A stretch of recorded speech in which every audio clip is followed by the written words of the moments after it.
Escolteu, molt bon dia, molt bon 8 de març i gràcies per ser aquí. Aquest dia que sempre és un dia molt especial i realment sempre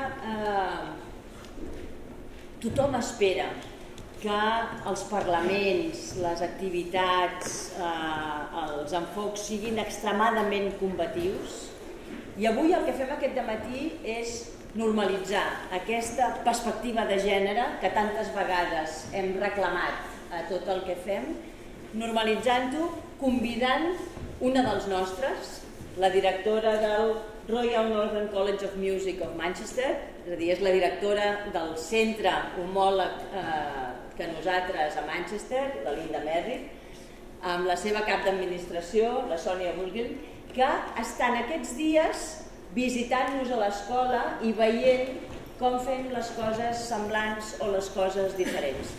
Hi ha una semblança evident que són dues institucions que tenen la seva responsabilitat dipositada en una dona.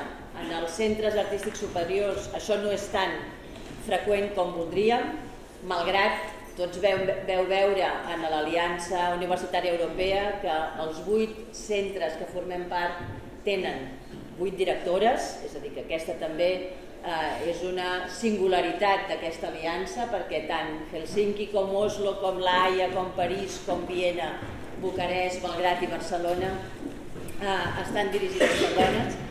I la reflexió que li hem demanat a la Linda perquè forma part de la seva recerca és com és aquesta perspectiva, com les institucions noten que hi ha una mirada, que hi ha una perspectiva des de l'òptica d'una dona a les institucions i quins són els reptes, quines són les dificultats per, anava a dir imposar, que és una paraula fatal, però com a mínim per compartir aquesta mirada i alhora com es beneficia la institució d'aquesta mirada.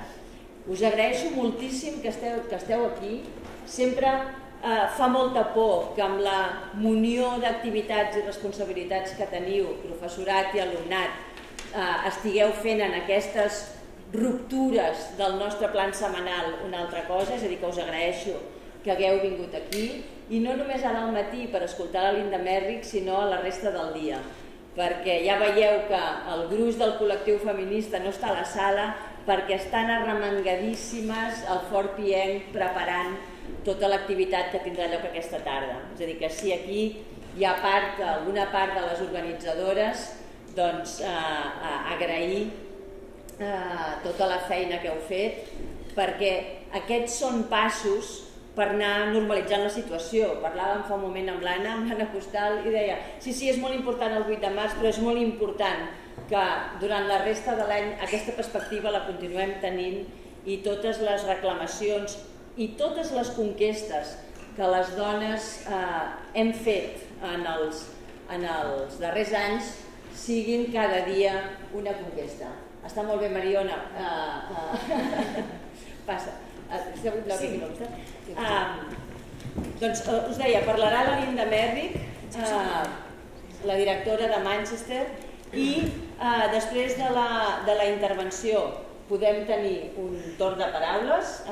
Ella està oberta a parlar-ne obertament amb vosaltres i acabarem la sessió amb música, com no podria ser d'una altra manera. Hem convidat a la compositora, a la Mariona Vila, anava a dir-te Mariona Blasco. Ja. A la Mariona Vila, Blasco, que estigui amb nosaltres també, i a dues estudiants, que ara són, que interpretaran la sonata per clarinet i fagot de la Mariona. Com que you are very skilled on English, everything will happen in English. But she promised me that she will speak very slowly because Manchester accent is not that easy to understand.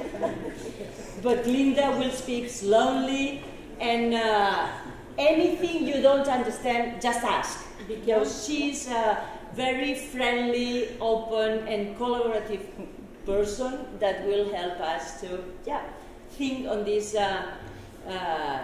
female gender approach running high music education institutions. So thank you, Linda. Thank you, Sonia, for the speech and for those days, these days. And we are listening to you. Okay. So I think I will stand up. I hope you can hear me. I know you all speak good English. I've spoken to many colleagues and students here. But if I am too fast, please tell me. Please say go more slowly. And I will also share the data with Nuria afterwards, so you can go back and look. So it is a real privilege to be here at ESMUC and to be speaking to you today on International Women's Day. It's a very important date. Leading a conservatoire today is very challenging. It is like being the chief executive of a big bank or a big insurance company or the government. It's a huge job. It's very complicated, and we all work in a global market. We are international, and we have students and colleagues from all over the world. We are also preparing our students for an industry, a music industry that is changing very quickly. The jobs that will be available for students today are very different from the jobs that were available to me and to my colleagues. Conservatoires today need very different types of leaders to manage these challenges. We need strong, effective, and also diverse leadership that reflects our institutions and the people in them. The case I'm making to you today is that female leaders, women leaders, have a big role to play, which needs to be recognised, promoted and supported. And on International Women's Day, that is a good day to say that. The title of the talk from Nuria is about women, music and leadership responsibilities in higher education, and for me that is in conservatoires mainly. Is the speed okay for you all? Perfect. Yeah? Okay, okay. Yeah, that's good. The talk today is very much about me and my journey in leadership. I have got some research and some data for you, but it is very much looking at my own experience and what I've learned in this role. So my focus is on conservatoires and the people that are running them today and also tomorrow. And when I talk about women leaders, I'm talking about the divide between women and men, but everybody who would identify as a woman in this talk. Because obviously that now is very important for us to recognise people and their own backgrounds. So I'm going to start by talking about how I became the principal at the Royal Northern College of Music. I will share some data looking at women leaders and men leaders and how that is changing. I'm going to ask what makes a good leader, what qualities makes any leader effective in their role. I'm going to share with you some ideas about what we think female women leaders have, what is positive about them, and what is negative, and what is wrong too. We all think of leaders as a particular skills that they have.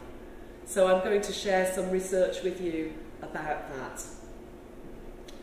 I'm then going to ask why is our conservatoire still led by men more than women? You are very lucky here to have Nuria. She is a wonderful woman leader of a conservatoire. But when you look across the world, our conservatoires are still mainly run by men. So I think we should ask, why is that? Maybe it's okay, but it's International Women's Day, so we need to think about that. I'm then going to talk about why that may be the case, why it is difficult to get these jobs if you are a woman, what barriers there may be, what the challenges may be, and then to look to the future and to think about what we would like to see. Are we okay at the moment? Is this okay? Or would we like to see more women leading institutions or other people? So I think that's something that we all need to be thinking about. We come into these roles with different backgrounds as musicians. For me, I'm a clarinetist. I'm a professional clarinetist who plays a lot of new music, particularly by British composers. I'm also a clarinet teacher, that was my background, and I'm a researcher, researching practice-based research, so research about performance. Other leaders may be researchers and not performers, some may be composers, but nearly all the leaders of conservatoires are musicians in some way. The Royal Northern College of Music is a conservatoire very similar to ESMUC. It's based in Manchester, in the north of England. We have nearly 1,000 students, so we are the same size as ESMUC. And we are one of 4 independent royal schools of music in the UK. There are only 3 conservatoires in the UK that only have music, and we are one of those 3. Other conservatoires have drama, dance, sonology, other subjects, but my own institution is only music. But it is classical, popular music and jazz, so it crosses all music. We have students from 60 different countries, so it's very international, and that's really good. It makes the institution a very interesting place to work. I also have colleagues who come from Europe to teach, and from America to teach, and even Australia to teach. So we are very, very international. For me, I went to the Royal Northern College of Music in 2001. I've been there for 23 years. But I arrived to teach the clarinet. I was employed to teach the clarinet, manage the clarinet teaching team of staff, and to develop specialist work in the curriculum for students who wanted to work in education, to work in the industry, as orchestral managers, to work in other parts of music. So that was my job. I then had a different job every year for 23 years, and I've been principal now for 11 years in total. So that was my own journey to this job. If you had asked me in 2001, will you ever lead the institution? Do you want to lead the institution? My answer would have been no. I never thought I would get the job, and I was still performing and doing other things. So it's not a journey that was planned. It's a journey that happened organically, we would say, in the UK. I'm very fortunate because I had colleagues who supported me in that journey. Male colleagues who gave me opportunities to move into different roles and to gradually move up the ladder, and also opportunities to have professional development, which is really important for us now in these jobs. We know what music is about, we can teach music, we understand music, but when you are leading an institution, we don't have the skills to manage people and to manage budgets and human resources and all the different things today that are needed in a conservatoire. So the role has really, really changed over that time, over the 20 years. Conservatoires UK is an organisation. I am the chair of Conservatoires UK, so I lead Conservatoires UK. It is an organisation that brings together all of these institutions in the UK. They are all very different, but they're all quality institutions. They teach 3 subjects: music, dance and drama. So at the Guildhall School you have music and drama. Leeds Conservatoire you have music and acting. The London Academy of Music and Dramatic Art you have all the disciplines. So everybody is different. But the Royal College of Music, the Royal Academy of Music and the Royal Northern College of Music only teach music. And we are independent. We are not part of a bigger institution. Conservatoires UK is to share practice, share good practice between conservatoires. We meet as leaders of the conservatoires and our colleagues to talk about what we are doing, how we are teaching, how we are researching, how we are running our institutions. So it is a network of people doing these jobs. But we are in competition with each other. There are students who will go to any of these institutions, and so we are in a very close competition for those students. So there are some things that we don't talk about. We don't talk about recruitment. We don't talk about scholarships, money we are giving to students. And we also don't talk about new, exciting things we are doing because we want to be ahead of our competitors. So it's an interesting network of colleagues, but also competitors, because we are all in the UK. We also have an international benchmarking group, and this is the group that for me is really important.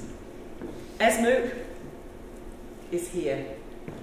Your institution is part of this network, with our colleagues from all over the world. And ESMUC is a wonderful partner in this group, thanks to Nuria. This group, we talk about anything. Yes, we have, some students will study at more than one of these institutions, they will move. Some students will apply in Europe in particular to all of those institutions and then choose where to go. But we don't compete in the same way. So we gather data about our institutions and we talk about the challenges in a very open way. This is really, really important. This group makes a better experience for everybody, for all of the students.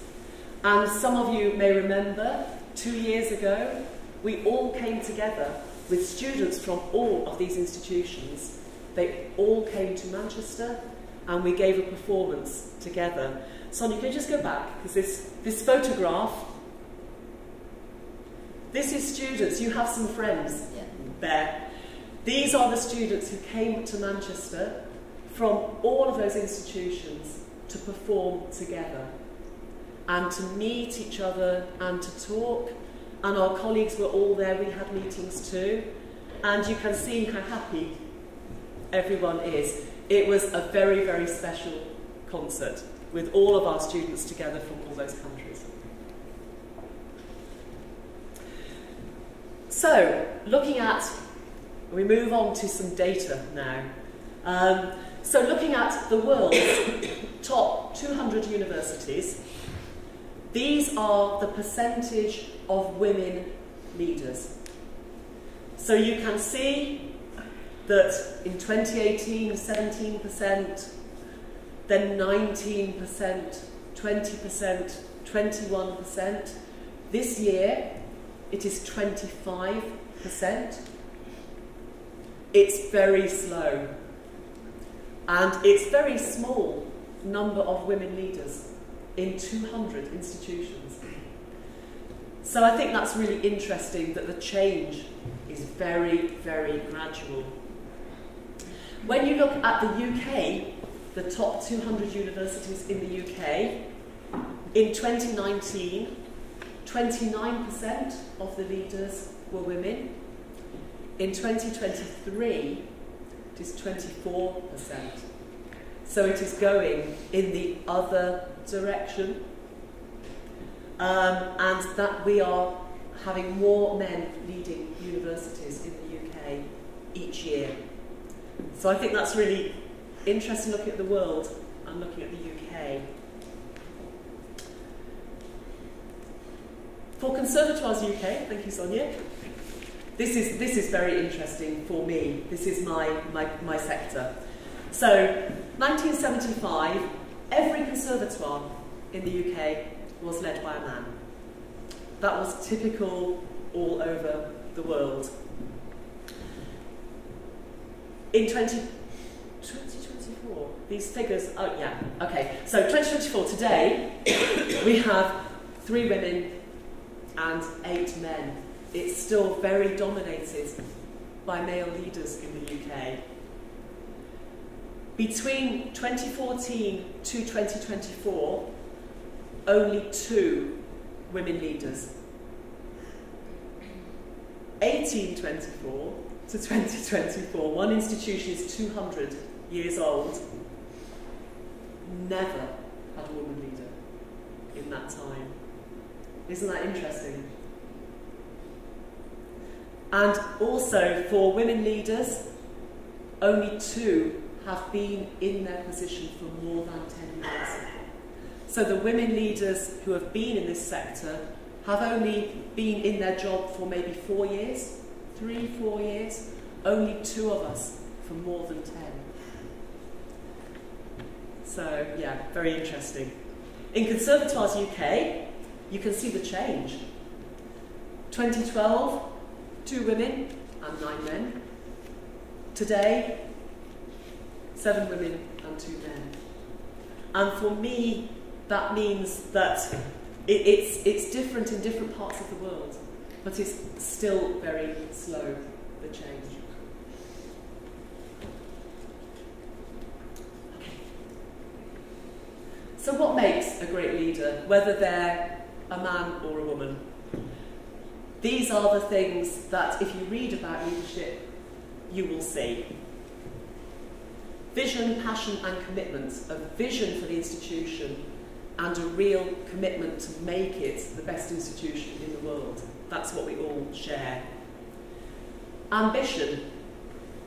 For the institution, of course you have to be ambitious to make it really the best institution, but you also need to be ambitious as a person in these roles, because your ambition to do really well is what drives the institution.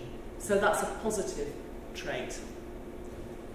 Personal integrity, you need to be honest. People need to trust you in what you say and that you will do what you say.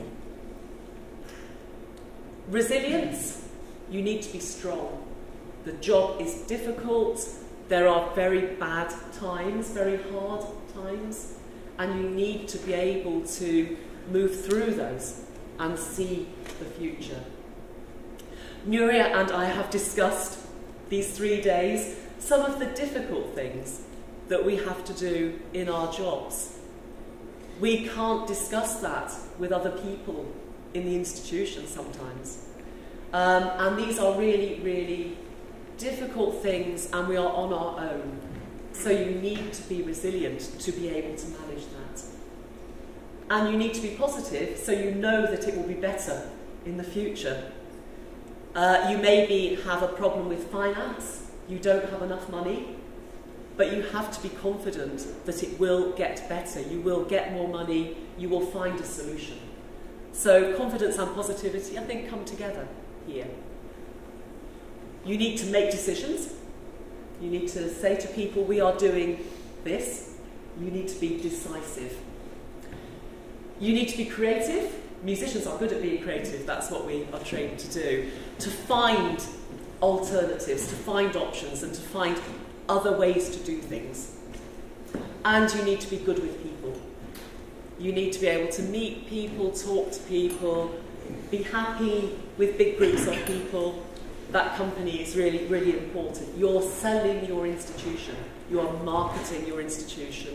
And people ask you to do that as the leader.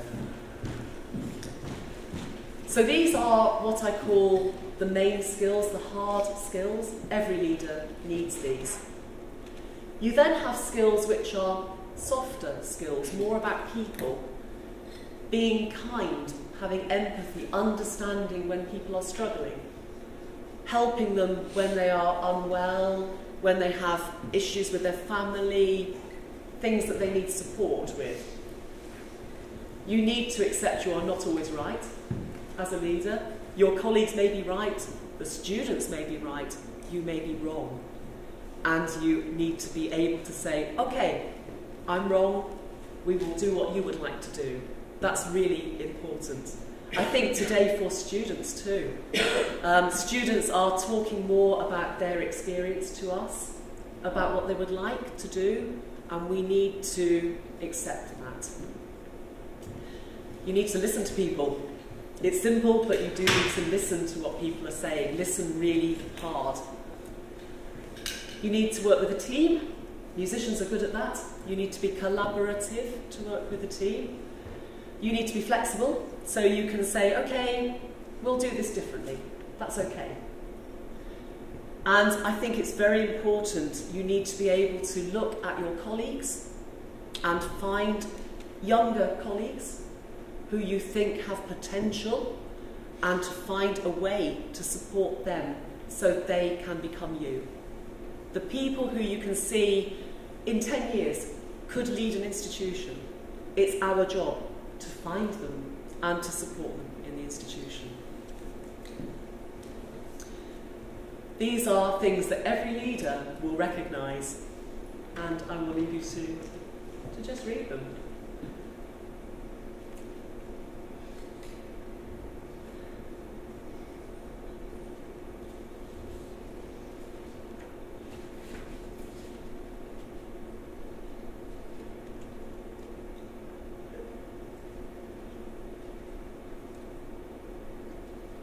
I should have translated these, so we will translate them if you would like to see them.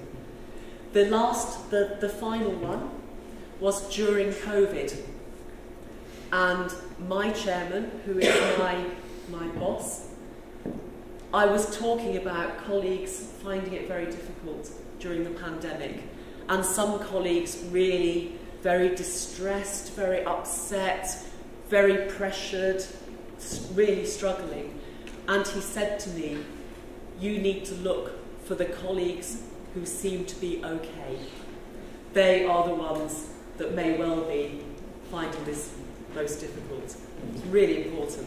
People can look okay, but they're not okay. So, yeah. Okay. So, women leaders. These are what a researcher called Julia Thompson thinks are the positive qualities of women leaders. They think about other people, they have empathy, they're persuasive, they can convince people to do things, they're resilient, they have humility, they're prepared to say I'm wrong, and they are entrepreneurial. And these, beneath that, are the stereotypes, what we always hear. We always hear that women are more organised, more honest, and more compassionate. And that men are more decisive, more ambitious, more autocratic, I'm right, you're wrong, is autocratic, and less collaborative. They don't like working in teams of equals with other colleagues. That's from the American Pew Research Centre. You maybe recognise that in people as well? I don't know. So, okay. These are the misperceptions of women leaders. These are the things that people think are negative, are bad about women leaders. They can't make decisions. They're indecisive. And they keep changing their mind. So one day they want to do something, the next day they do something else. They are inconsistent. They're too emotional. They get upset. If there is an argument, they will start crying. They will not be able to cope. They're not resilient. They don't have focus. They can't focus on one thing and really work on it. And they have no ambition. They're not very good at representing the institution. That for me is really interesting. They are ineffective as advocates for the institution. Men are better at selling the institution. Now, Nuria and I would say that's not true. That's not true. But if you go and work in China, as a female leader, the experience is very different. I think you are not able to sell your institution as well as a male leader is. I have been to China with a male colleague, and he is my deputy. I'm the principal, he is the deputy principal. We go into a meeting, and our colleagues in China talk to him, not to me. That's really normal. That happens in Southeast Asia a lot. And also, if you're going to a business meeting, it's more difficult sometimes as a female for people to think you are the leader of the institution and for you to talk to people. I don't know, Nuria, whether you... Yeah, I think it can be in some places that is true, that it's easier for male leaders to do this job then. But during the pandemic, during COVID, all leaders, including men, adopted more feminine, female approaches to how they led their institutions. So they were more collaborative, they worked in teams, they spoke to people more. So that suggests that the research says that female leaders were more effective in the pandemic at a time of real crisis, of really big challenge. We did a better job of supporting our colleagues and institutions. There will be very good male leaders who did a brilliant job too, but that was what the research found in 2023, which I think is quite interesting.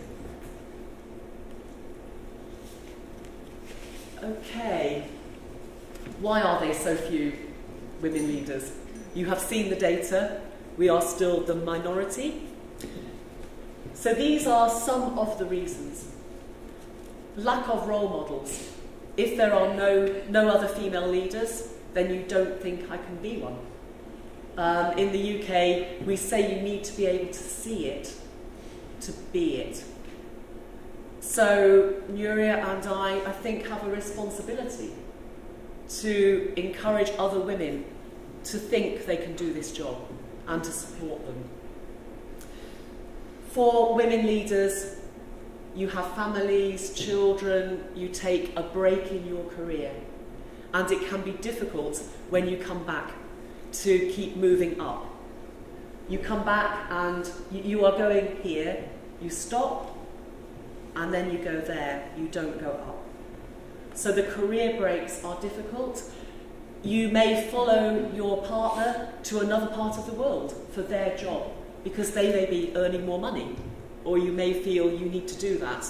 So interruptions, career breaks can be really challenging. When you are being recruited to this role, how you are recruited and that process can also be challenging for women. The panel can be all male. Often the chairman of the panel will be male, and they may think only a man can lead this institution. So they have ideas in their head, they have a bias perhaps, an unconscious bias, which would lead them to think a man will be a better leader. And there is a lot of research that women are not confident in an interview, not as confident as a man would be. There are lots of reasons why, but that can make it more difficult for them to get the job. Often they've had no opportunities for development, for professional development. Those opportunities may go to their male colleagues, but not to them. Or the opportunities may be focused more on male leaders than female leaders. So not so good for them. In their own institutions, maybe nobody supports them. That's really a big factor too. The jobs are 24 hours a day, 7 days a week, and that's not for everybody. So the type of role, working evenings, weekends, travelling, can be not good for many women. They would not choose to do that. And the pay is different. There is a lot of evidence that male leaders are paid more than female leaders, certainly in the UK, but also outside the UK. So what needs to change if we are going to have more women leading our institutions? We need more women to be doing the job, because then it gives others confidence that they can do this. I think the working arrangements maybe need to be more flexible, so people can have children, family lives, and are able to do that with the job. Training in unconscious bias. I don't know what that would be in Spanish, maybe? Yeah. Yeah, so that when you are being recruited, you are equal. And when you are in the institution, you are also equal. Opportunities for professional development and equal pay for equal work. In the UK, female leaders are paid 33% less than men doing the same job. My peers, my male peers, have 33% more salary than me. And that's historic, but it's still today, it's still the case. The same in universities in the UK. So it doesn't encourage people to do the job. Why would you apply? Okay, so these are things that probably need to change. And finally, what would it look like? What would good be? A better balance in our sector. So we have more equal numbers of men and women leading institutions. We would all think equity, equality of opportunity is something we should be looking to achieve. No unconscious bias. Everybody is equal. Nobody thinks because they are a man they will do better, because they are a woman they will not do so well. Everybody is different. We are all people, independent people. Some creative solutions to remove those barriers around childcare, caring for elderly parents, travelling. Some creative solutions to solve those problems, to remove the barriers for people. Incentives, progression opportunities. Would you like to try a new job? Can we support you? Do you want to be a leader? What can we do to help you to move to that job? All of you as students, you may end up in these jobs. You may not think so now, but you may run an institution, or you may run an orchestra, or you may run a choir. So these are things that matter to all of you. I think we probably need more women leaders developing leaders, so that we have a pipeline for the future of more women able to do the job, who want to do the job. The number at the moment is very small. If we advertise for a job, we would have 10 men apply and 2 women. That's normal. So it is already unequal. And I think the most important thing is women supporting other women. Often they don't do that.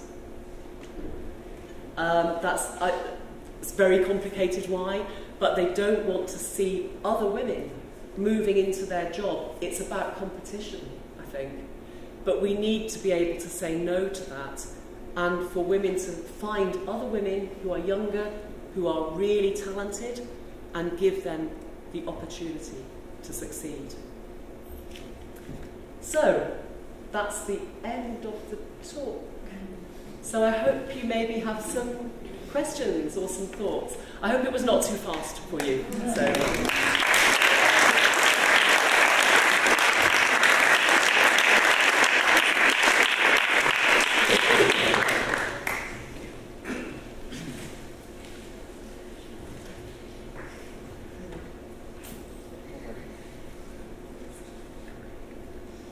Don't be so shy.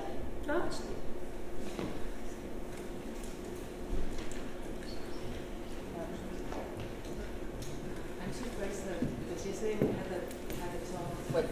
Because the rest of the group don't hear you. Oh,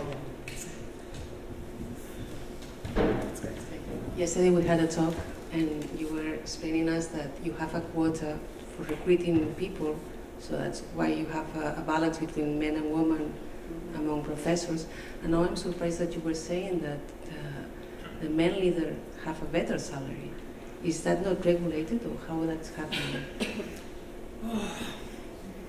It's regulated in other jobs in the institution. You have salaries which go up a scale, but when you get to the top, you have what is called a personal grade. And that depends on experience, on background, on CV, and then it is a decision that is made without any framework. In the UK, conservatoires are independent. My institution is independent, but we have a board of governors that manages the institution, advises the institution, and they agree the salary of the principal. So it is with that group of people. And it's difficult when the salary starts already low. When I started my job 10 years ago, the difference between my salary and the male principals at the two big institutions in London was already there. And my chairman has moved my salary up gradually, but there's still a gap. But it's an individual salary set by the board of governors of the institution. So once you get to grade 10, it's a personal grade. So it's not good. There is no framework. And in the UK, many universities have been criticised for the high salaries of their vice-chancellors. Some of the salaries are huge, huge. They are 5-6 times the conservatoire sector.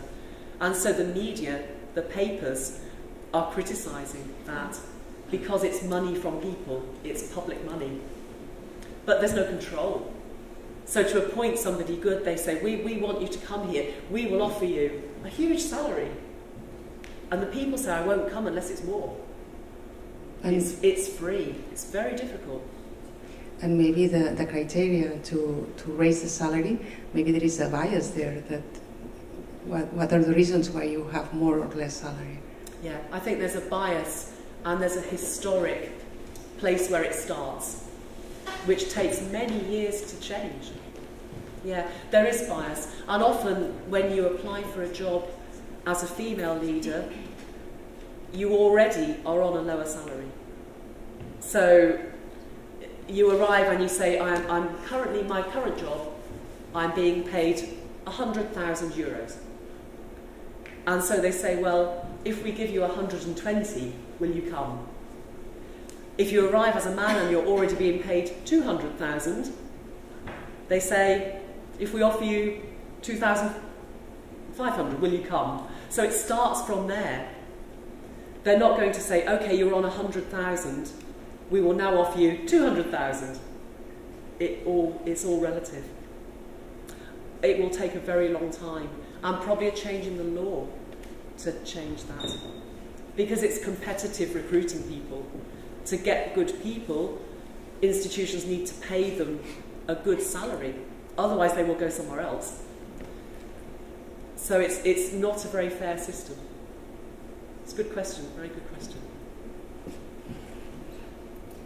Have you an equity plan in your institution, or a gender service, or anything relative? Yeah, we have, for all of our staff, we have the same grading system. We analyse the jobs and we match the salaries. And we have a BEDI policy, which is belonging, inclusivity, diversity, and inclusion. I always get the names wrong, which applies to staff and students. So we have that. And equal pay for equal work in the institution is part of our policy, but it doesn't apply to my job. It's the only job in the institution, so there's nothing to map it against, other than different institutions. So there's no comparison in the institution. That's the problem. So I can ask for more money, but they will say no. But I don't want more money. I like my job. I'm happy with my job. So perhaps I would like some of my male colleagues to be paid less, but I'm happy where I am.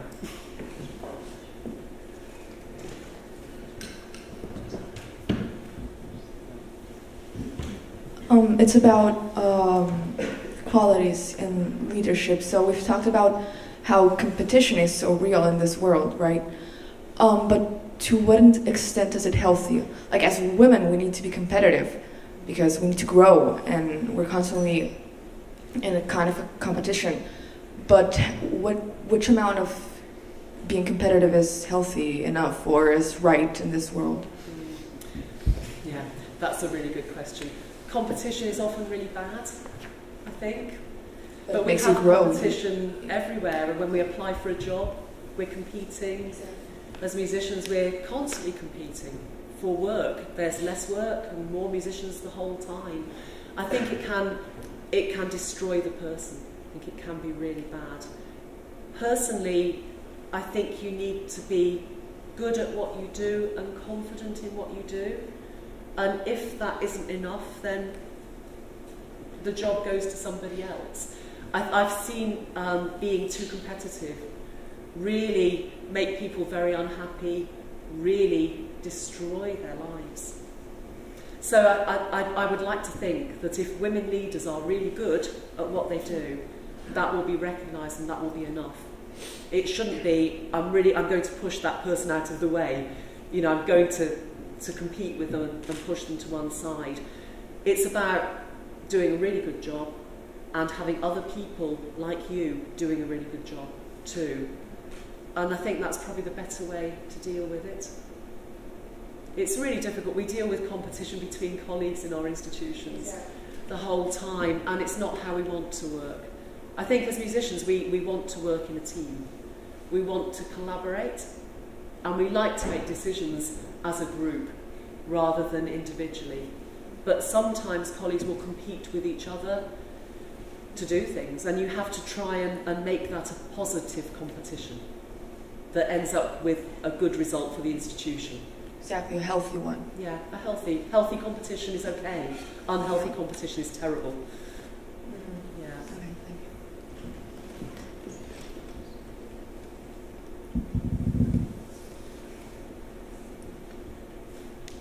you. Yeah, it's good. Thank you for the questions. Thank you.